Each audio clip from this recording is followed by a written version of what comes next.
Engagers, this is Professor Game, where we interview successful practitioners of games, gamification, and game thinking who bring us the best of their experiences to get ideas, insights, and inspiration to help us in the process of using games and gamification in our daily lives. For example, to learn what we are teaching. And I am Rob Alvarez. I work at IronHack, teach at IE Business School University, and so much more, and host this podcast. If you have an extra second, please go ahead and subscribe for free to our email list at professorgame.com/subscribe.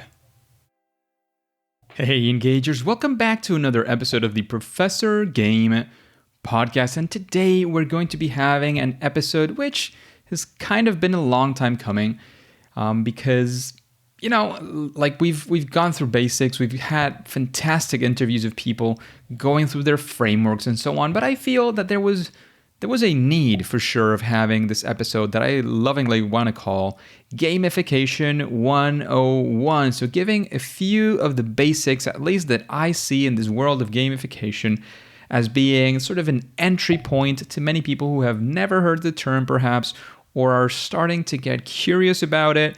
I do think it is an episode that can be very useful for many people. And even if you've been around for a while, this might be a refresher or a point to get a discussion started as well. Exciting discussions are always super welcome. And this could be an opportunity for that as well. I'd be glad to do that through, it could be through social media. I'm on Twitter at RobAlvarezB. You can definitely find me as well on LinkedIn. I publish every episode there. I'm Rob Alvarez, and my last name is impronounceable for many people. It's Buholska, but you can you can find links to that definitely on professorgame.com. At the end of any episode, you can contact us at, and you'll find a list of different places where you can find especially me, so that we can, again, kickstart that discussion if you're more into it, or even make further questions. What did I miss on this episode? What did I mention that perhaps I should have? I'll be happy to make additions, to, clarify things perhaps on the web, to, again, kick off a discussion. Always glad to do that for sure. So let's get started at the first thing. When we start discussing something, we always, the first thing is, what is the definition? What are we talking about? But there is a big but here in gamification, because gamification has been around already for a while.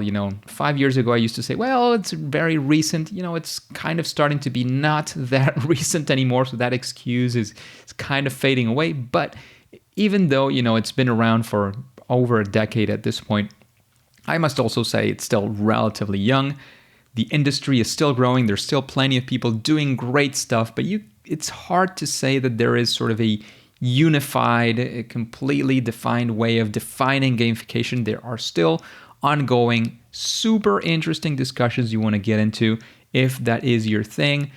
If it's not, and this might get me into a little bit of heat, many people are not into getting into this discussion. So I always tell people, if that's not your thing, if you're still, just getting introduced, perhaps you want to simplify it down. You just want to grab any of the definitions you find is probably going to be good enough, and you can get going with that. And that is exactly what I'm going to offer you. You could go for many of those. You could go for Sebastian Detertens, you could go for Yukai Chao's, you could go for Andrzej Marchewski, but, I am the guest of the show, and I am going to introduce you to the concept that I use with, my clients, when I deliver presentations, when I deliver workshops, when I'm helping people understand what do at least I mean by gamification and the power it can have when we get into these workshops. So, having that disclaimer up front, this is not the official, because there is no official definition of gamification to this date.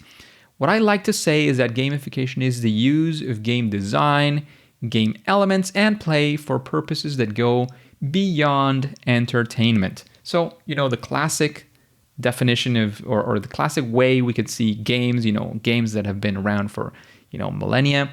A game tends to be something that leads to entertainment. The main purpose tended at least to be entertainment. So the idea here is that we're using game design, that is, the science or the art of creating games, the design discipline of creating games, game elements, so things that you can find within games, and play, playful attitude, the things that you do when you play, for something that is not just entertainment. It could include entertainment, or it could even not include entertainment. It could still be gamification if you are using, in my opinion, game design, game elements, and or play, all right? So what is behind all of this? What do games do absolutely fantastic and have been doing it again for millennia? They're able to capture audiences' attention. They're able to capture especially the players getting so into their games that almost everything else disappears around them. Of course, not everything that you create with gamification can be, get you into what some people like to talk as flow. We'll be getting into that later on. What do I mean by flow? But it's, sort of that, actually, let's get into it. Flow is, that state when you're so immersed in an activity, you're so engrossed into the activity that almost everything else kind of fades away, time, other people, other activities happening around you, they almost kind of disappear. You've probably gone through this at some point, whether it is if you are into sports, you at some point were some sort of an athlete, again, pro, junior, whatever that looks like. You were so into it that everything else sort of disappears and you're just focused on doing that activity, that sport. If you're into games, that definitely happens probably every now and then. You kind of lose track of time and you're there playing and then you realize, oh my goodness, all these things have happened. Maybe you kind of forget something that's not ideal. But the idea is that games are able to do this. That can happen with video games, board games, sports, many, many different things. And since games are so good at doing that, even getting you a state that is close to that, where you're not necessarily so engrossed that you forget of time, because sometimes it is all about getting an activity, as Anjay, I've heard him say a couple of times, it's about getting an activity that actually sucks, a terrible activity, getting it to suck a little bit less. That is already a big improvement. Sometimes, again, it is because activities can be terrible, very unengaging, very much unfun. You don't have to get people, super excited, running around the room for it to be gamification, already making it sort of getting it unsucked a little bit. That can be good enough. That could be part of gamification. So again, my definition, the use of game design, game elements, and play for purposes beyond entertainment, because games are good at doing that. Gamification is that design discipline of using all of those concepts, all of those ideas that come from games for something else.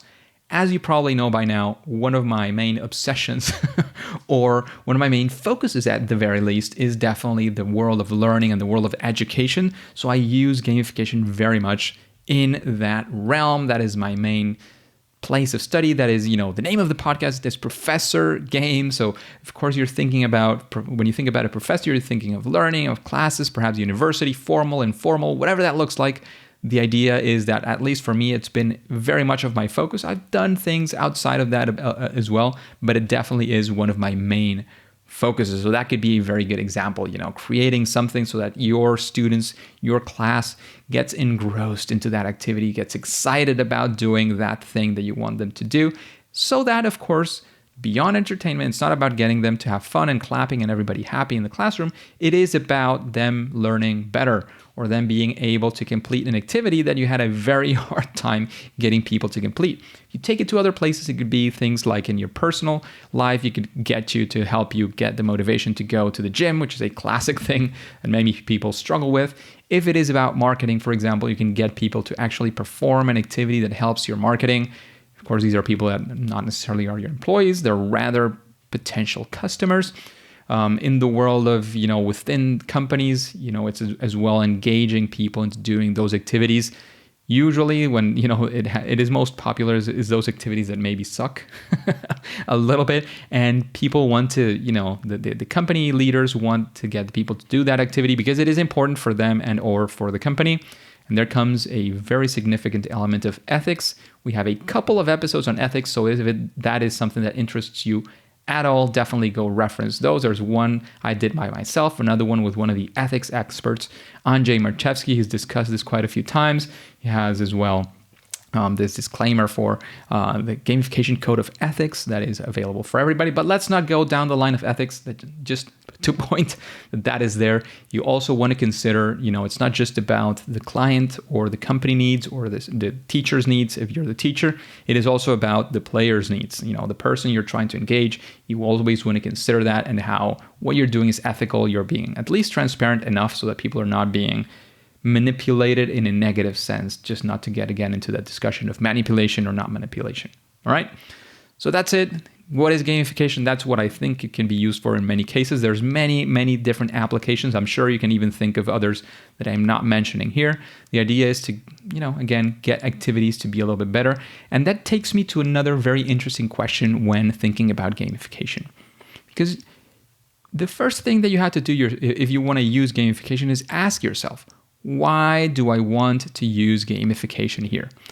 And, with experience from clients and listening to this in many talks as well from fellow colleagues who are doing gamification for a pretty long while as well, typical thing or the first answer you will get is because I want to make things fun. And, that could be part of the reason, but especially with businesses, especially if you're being hired for that, or if the organization you're working for, the institution you're at, is investing money in that. Oh, and talking about institutions, that is another place. Governments can also help use this to change some form of behavior. And again, this leads us to why gamification. Usually, the answer comes in the form of, the initial is, to have some fun. I want everybody to have fun. But as you know, businesses, universities, institutions are not there to help people have fun. Those are entertainment, and that is what entertainment activities are for. This is about taking it beyond that, right? So it's not just about fun. Why do you want people to have fun? You've got to start sort of going deeper into that. And typically, what gamification tends to be very good at is either increasing engagement, motivation to do a certain activity, and even sometimes changing some form of behavior or improving some sort of behavior. You want people to conduct this new habit. Introducing elements of gamification, introducing gamification design here could be potentially very, very useful. Sometimes, and I love to use it as an example, gamification is not the solution because your problem has nothing to do with engagement. Sometimes it can even have to do with if it's a job offer. You don't need to gamify a job offer that is being unsuccessful. Sometimes it is just about writing it correctly. Again, this is another example from a colleague, Andrzej Marchewski. I heard it at the conference and I loved it. So I used it every now and then as well. That is a very good example. Sometimes there are the typical question of what would gamification not be useful for. I would definitely say, if you have a platform, whatever that platform is doing, if the platform is broken, you don't fix it by putting something on top of it. You have to fix, the technical bug or whatever it is that is not working. And then if you want to engage people with something, there you can use gamification. It's about engaging people, bringing them to, again, in the case of education, to learn better, to be engaged with that learning. And as you know, you've probably heard this before, people who are engaged with their learning, who are being active with their learning are definitely going to be learning a lot better. So again, this could be typically the reasons why do you want to use gamification. You want to have people engaged in the activity, or there's something that they kind of drag their feet on. It's like, oh, I don't want to do this. Monica Cornetti always talks about, those trainings, especially like legal fulfillment trainings that you just have to do, How do you get people to actually enjoy out of it and not just mark, click here and say, oh, I completed the training. It's about them actually getting something out of it because it's not just a legal requisite. It typically, if it becomes a legal requisite, it's because there is something that people should be making sure that they know, right? So that is the typical reason why you want to use gamification. Some examples of gamification, I'm going to go with 3. The first one, I like to use it very much. This is sort of a classic in gamification, is Duolingo. It is a learning app, so again, comes back to learning something I love. It's language learning, which is something I've always been very curious about. I've always felt that I'm pretty decent at languages. In fact, English is not my first language. My first language is Espanol, so Spanish. I was born in Venezuela, as you maybe know. English is my second language. I tried to learn French for a bit. I kind of understand it. I went into Chinese as well. I just wish I would have dedicated a bit more time to both of those, and I could be at this point learning other new ones as well. But anyways, I'm diverging. Getting back to the topic, the example of Duolingo, it has many elements of gamification. One of the ones that I like to introduce here are the streaks. That streak of you've been using Duolingo every day for the past 39 days or 157 days or the past 1,000 days. That would be a streak. You've been using it continuously every single day. And why do you think Duolingo uses this? My theory, and I hope at some point somebody from Duolingo comes and says, yeah, you're right. Or I would also love it if they say, that makes absolutely no sense. We did it because of this other thing. I would love Duolingo, if you're listening right now, write me an email, write me on Twitter, give me credit for saying it right, show people that I'm not saying it right. I don't mind. But my working theory is that they realized that, learning languages it's pretty difficult for many. And one of the main things is about getting practice regularly. I'd rather have, a practice of, let's say, I don't know what the number is. There's probably, articles on this, I'm sure. But, let's say 10 minutes every single day for a year, rather than having a super intense week where you every single day are immersed 100% in the language for a week and then do absolutely nothing for the rest of the year. I'm pretty sure that if you put in those 10 minutes every day, it's going to be a lot more beneficial. And guess what? Streaks are exactly about that. So you can see where the objective of getting people to come in every single day and practice every single day comes in very neatly, very usefully in something that comes as well from games, especially now in this engagement era with mobile phones and so on, where games want you to, come back every day, or the app wants you to come back every day. The game wants you to come back every day and perform a certain action. Well, that same idea of streaks is being used in an app that goes well beyond entertainment, because learning a language can be definitely entertaining or not, depends on how you view it yourself. The thing is that it goes beyond that. It's about learning the language. It's about learning more about the language itself. And that is exactly what Duolingo is trying to do. It's using this strategy taken from a game, whether they thought about it intentionally or not. They brought the strategy into their app, into their learning experience, and they used it for a specific purpose. I love that example because it sort of puts together many different things. And that one is kind of blunt, kind of obvious, because Duolingo, you see it, and it does have a lot of elements. The app is kind of constructed in many ways that you use it and you see, this is kind of like a game. It's kind of entertainment and so on, right? It's not, again, it's beyond entertainment, but you can kind of have that feel when you get into the app. Another one, different example, completely different. Go onto LinkedIn. Would you feel that LinkedIn is that sort of gamey experience?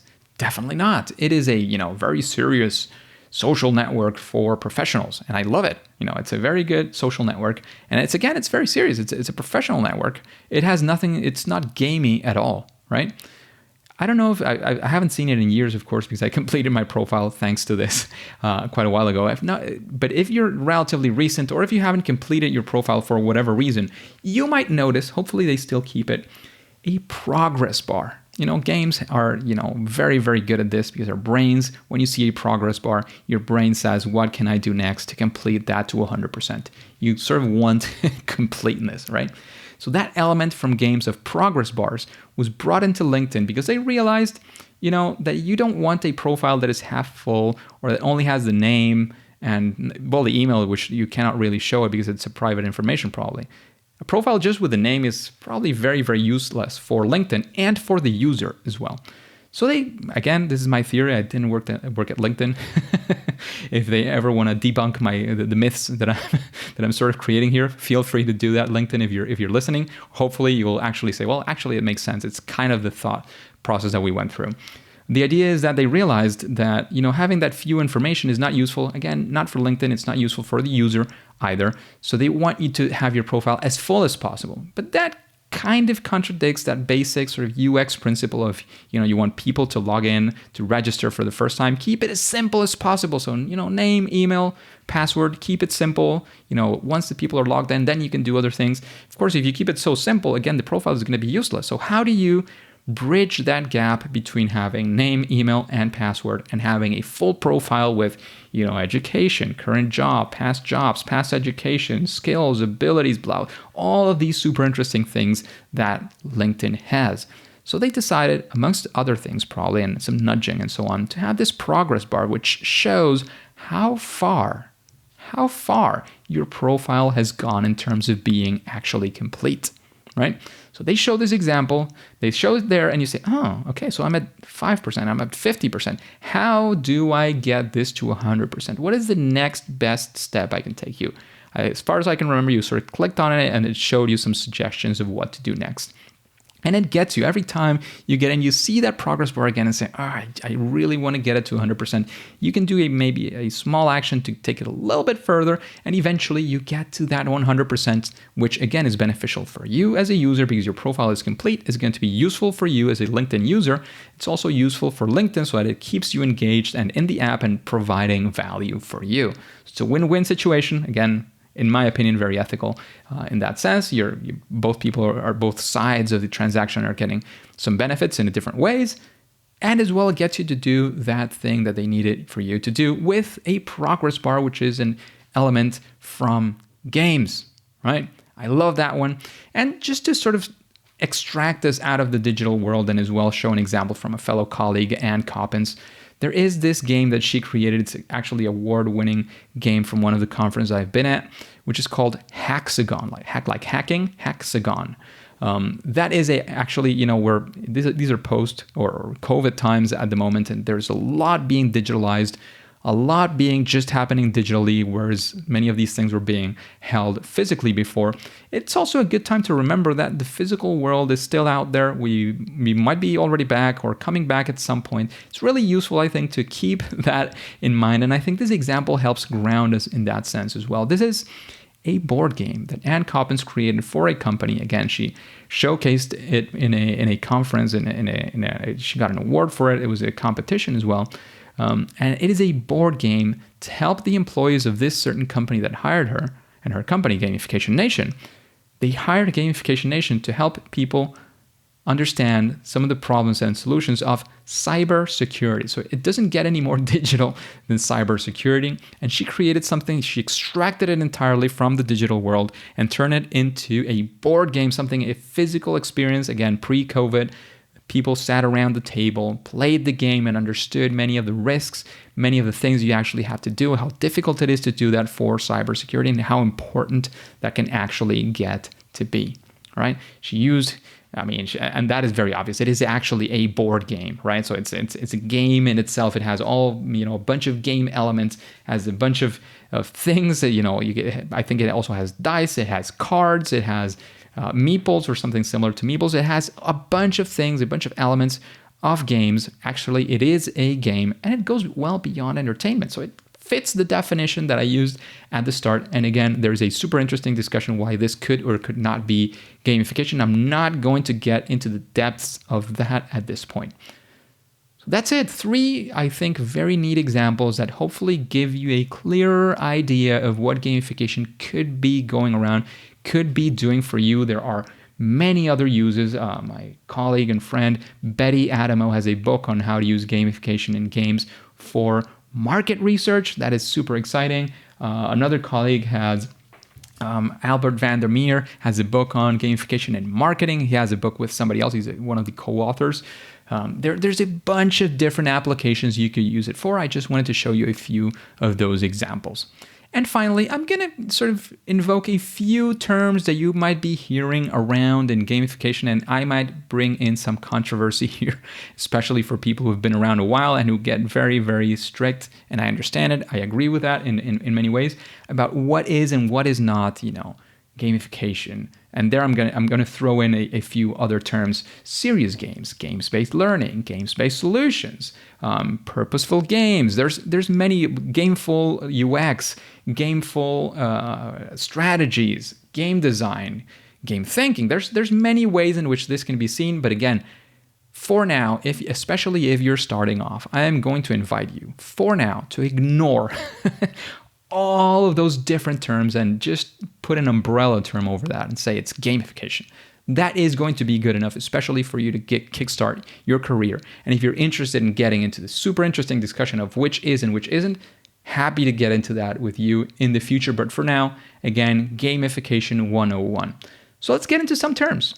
And again, I'm going to be controversial on this one. You might hear things like game mechanics, game elements, gamification mechanics, aesthetics in games. There's many things in there that could be contained. And again, I am perfectly aware that these are different, but for the purposes of actually perhaps designing your first thing or using gamification for something for the first time, I am going to tell you, look, these can be exactly equivalent for you.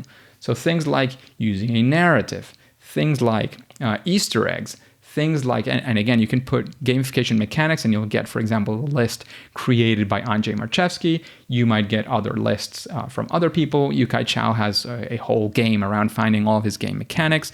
But again, game mechanics, gamification mechanics, game elements, there's a bunch of ways of understanding this, and they're easy to mix up if you're not like super expert and very well versed in that. But for your purposes, for using these things, because in the end, typically it's about understanding the basics of this and how do I use them.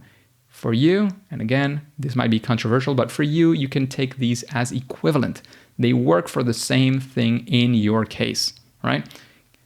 The game mechanics, game elements, gamification mechanics, these things are basically things that you put in your toolbox that you take around and use them to solve different problems. So your problem is usually going to be engagement, but it comes in different forms.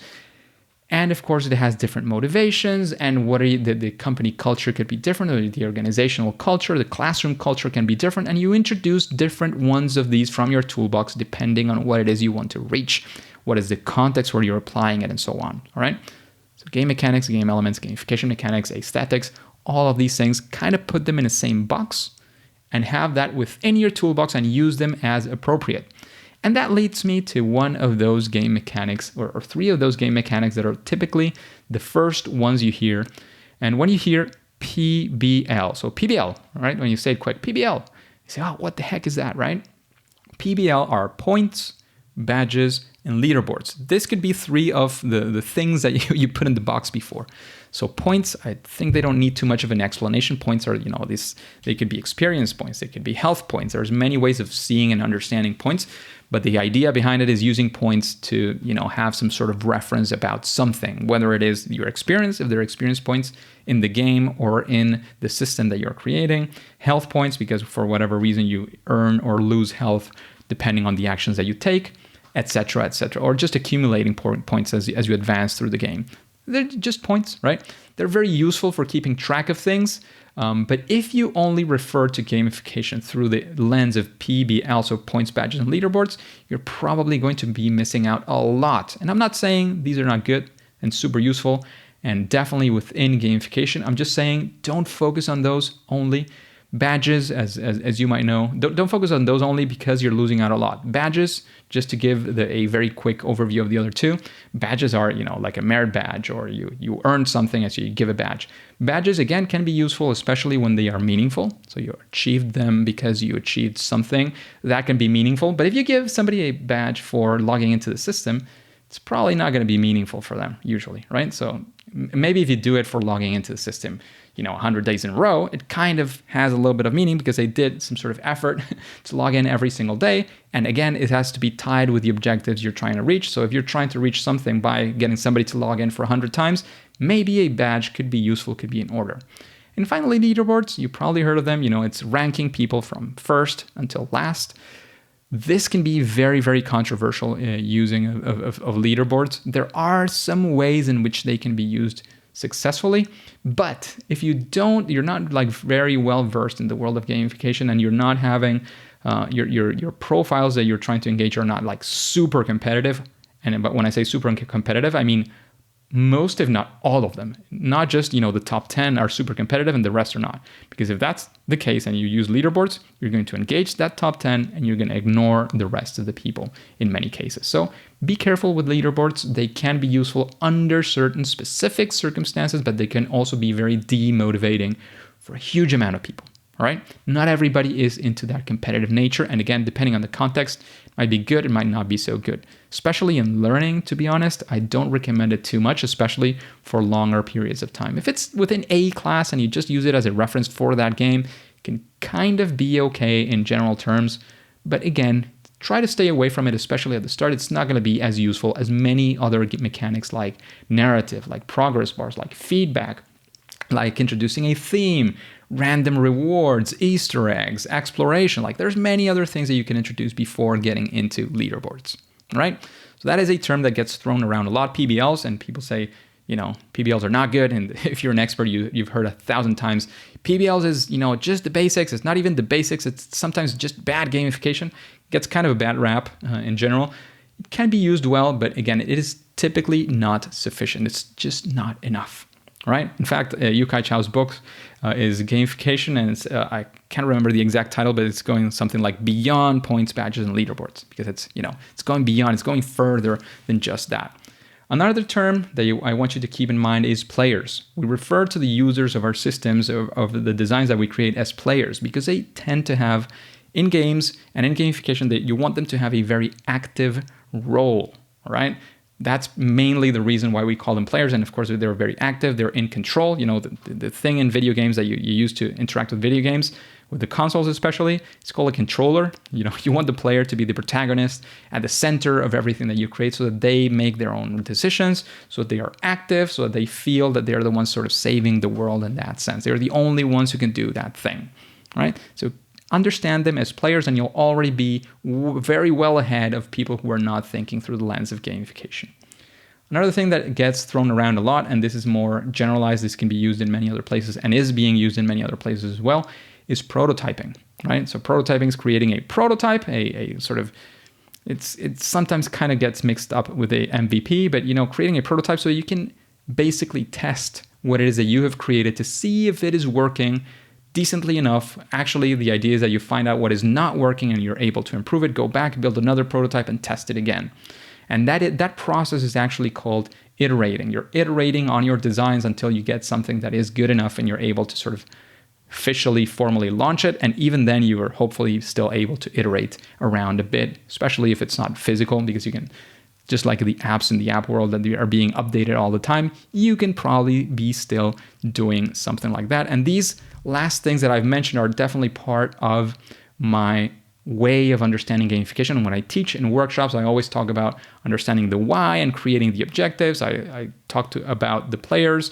I talk about the game mechanics and the section sort of design. I talk about prototyping and about playtesting for sure, which is another word before I forget about it, and then iterating. Playtesting is all about doing those tests with your players. You have that prototype, you play test it with them. You get them to play your design as much as they can so that they can use it and you can find those flaws in your system. Again, I hope this episode was useful for you. I threw around a bunch of things. You might want to go back in the episode and see that it was a relatively longer discussion about what is gamification, why using gamification as well. I gave out 3 examples of gamification of Duolingo, LinkedIn, and Hexagon by Ann Coppens' Gamification Nation. She definitely has a team, so it's not just her. Some terms that we can be discussed as well. This one was the controversial one of sort of mixing and putting in the same box game mechanics, game elements, gamification mechanics, aesthetics, and many other things. We discussed points, badges, and leaderboards, so remember PBLs. We talked about the players, we talked about prototyping, we talked about play testing, we talked about iteration, and we definitely left many other things on the table, but that'll be for Gamification 102, hopefully at some point, or if you have an opportunity to be in a workshop with me, there's like many different things we can get into, but I think with this sort of baseline, hopefully you'll be able to listen to other episodes as well with under a different light. And maybe you'll have more questions as well. I'm happy to answer any of your questions. Subscribe to the email list and you can ask me by email. Go to Twitter, as I mentioned before. You go to professorgame.com/Twitter and that'll send you to my Twitter account. You can find me on LinkedIn. You can find any of this on professorgame.com. You can subscribe to our email list at professorgame.com/subscribe. Answer to my email, make me questions, ask for a different episode, a compliment to this episode, ask questions on the blog. Feel free to do any and all of that at any point. So thank you again for your attention. Thank you for your engagement. Thank you for being part of this podcast. Hopefully, again, this was useful for you to refresh, to pop new ideas into your mind, to start a discussion with, saying, Rob, you're not right. These are the things that you should have said. Or saying, why did you mix these things together? Whatever that looks like, hopefully it'll bring some interesting discussions just as well. However, as I always like to say before we end the episodes, at least for now and for today, it is time to say that it's game over.